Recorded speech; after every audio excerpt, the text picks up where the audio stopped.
Hello and welcome to the first edition of MBS News for 2021. I'm Dr. Janelle Charles Williams. I am Delicia Bonnie. And I am Naika Walsh George.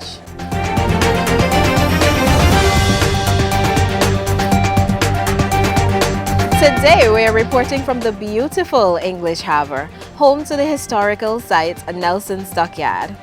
It was named after Admiral Horatio Nelson, who lived in the Royal Navy Dockyard in the 18th century.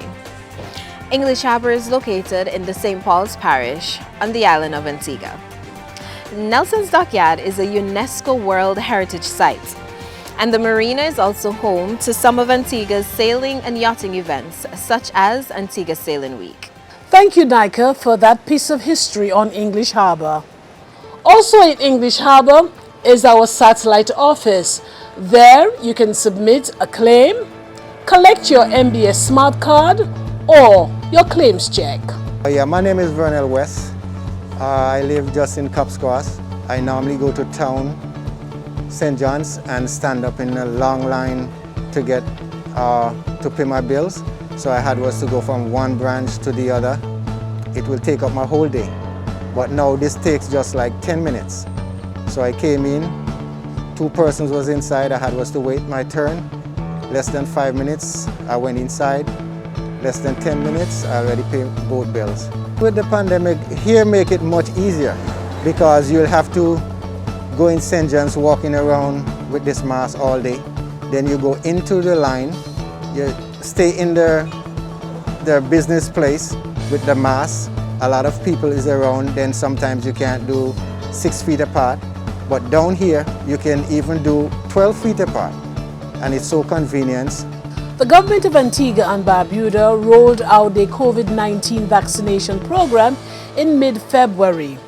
I spoke to Dr. Courtney Lewis, a medical practitioner, to get an understanding of the COVID vaccines and how they work.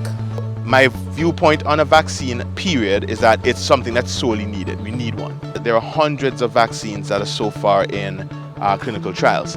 However, of the ones that have made it to the end of stage 3 that are making approval for the market, I have a lot of faith in those. So what the research is showing, what the results of those clinical trials have shown, is that they're not only efficacious, they're not only safe, they're not only not very expensive, but they're also showing lower levels of what we call side effects than other vaccines historically have been able to provide.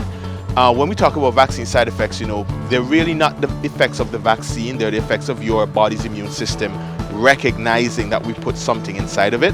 And the most serious ones that people worry about are things like, allergic reactions, anaphylaxis, neurological type symptoms, etc.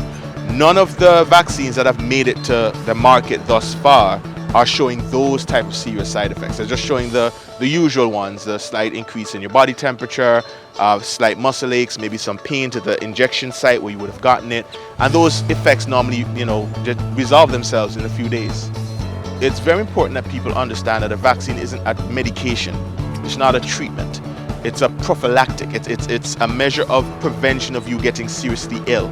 Another misconception that some people have is that if you have a vaccine, you can't catch the illness. That's not necessarily true. You can be vaccinated and still catch COVID-19. The point is that your immune system that would have had no chance against it, now with a vaccine on board, now being able to recognize the illness, your immune system, your own natural body is able to fight it better. So think of it like you catching the illness is like you getting shot, okay?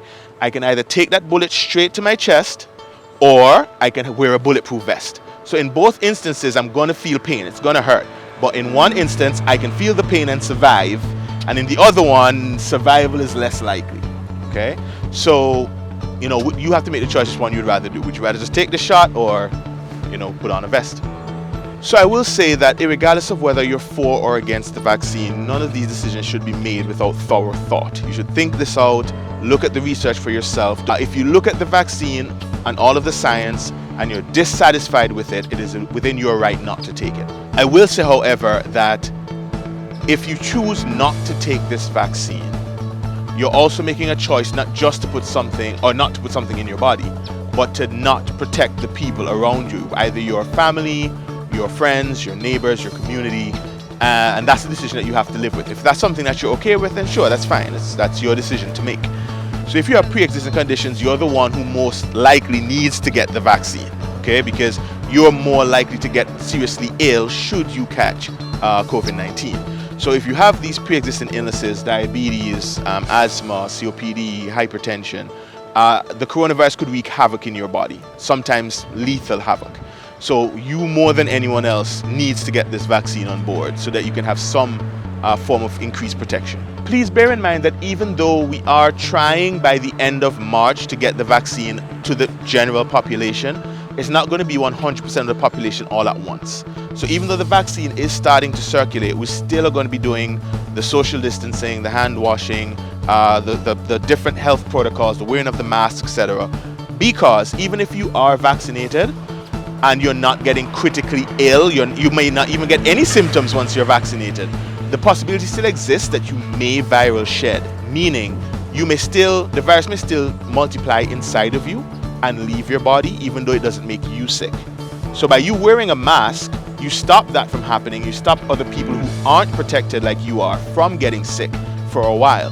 Now, once you get to a level of what we call herd immunity, once we have enough of the population protected that the virus doesn't live long enough to propagate, make a lot of replicas of itself and spread around, then we can start to curtail and bring back those protective measures. Not all at once and not right away.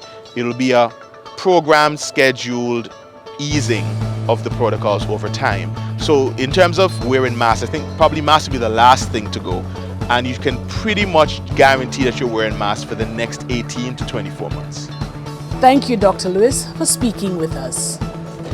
We are now in the second month of our 12 months of Wellness Challenge. Thank you to all our staff members for registering and being committed to a healthier lifestyle. In February, we focused on accessing and cooking nutritious meals. In March, we will focus on drinking water, and in April, exercising. The winner for the period January to April will be announced as the cash prize winner at the end of April. February focuses on Heart Month.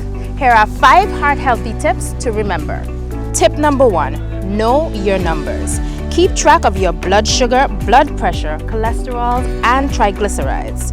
Do your lab tests when requested by your doctor, as this is very useful information in your health assessment. Tip number 2, set yourself up for success. Create a weekly meal plan. That means on Saturday or Sunday, sit down and write down or even scribble a weekly menu and shopping list. This will help you to ease the frustration of what to cook daily and help you make a conscious effort to eat healthier. Tip number 3, avoiding saturated fat can go a long way for your heart health. Read your food labels to identify saturated fats. 4, stay active. Being physically active protects you against heart disease and reduces your risk of cardiovascular disease. And finally, 5, unwind by engaging in hobbies to relieve stress. When you are in your happy place, your stress, anxiety, and anger levels reduce, helping to lower your risk of developing heart disease and stroke. My personal goal is exercising because I'm definitely eating and not exercising. Janelle, what about you? Well, Delicia, my personal goal is to drink at least, at a minimum, 1.5 liters of water per day. February is Black History Month, where we embrace our African heritage and showcase our African wear. We spoke with Ms. Heather Durham, the designer of our national dress, and this is her take on why it is important for us to embrace our history. I think it is very significant and important that we celebrate Black History Month. As a matter of fact, I think we should celebrate it every day of the year. And it is really significant and important for us to celebrate our Africanness. Most of the population of Antigua and Barbuda are descendants of African slaves who were brought over during the transatlantic slave trade. And I think it's important to celebrate where we came from. So I really enjoy seeing the use of the African fabrics and the African dress the last Friday in February, and as a matter of fact for the whole month of February. I think it's significant for us to show the young people and to celebrate where we came from. and who we are as a people. And until next time, stay safe and inspired. I am Naika Walsh-George. I am Delicia Bonnie. And I'm Dr. Janelle Charles Williams. See you soon.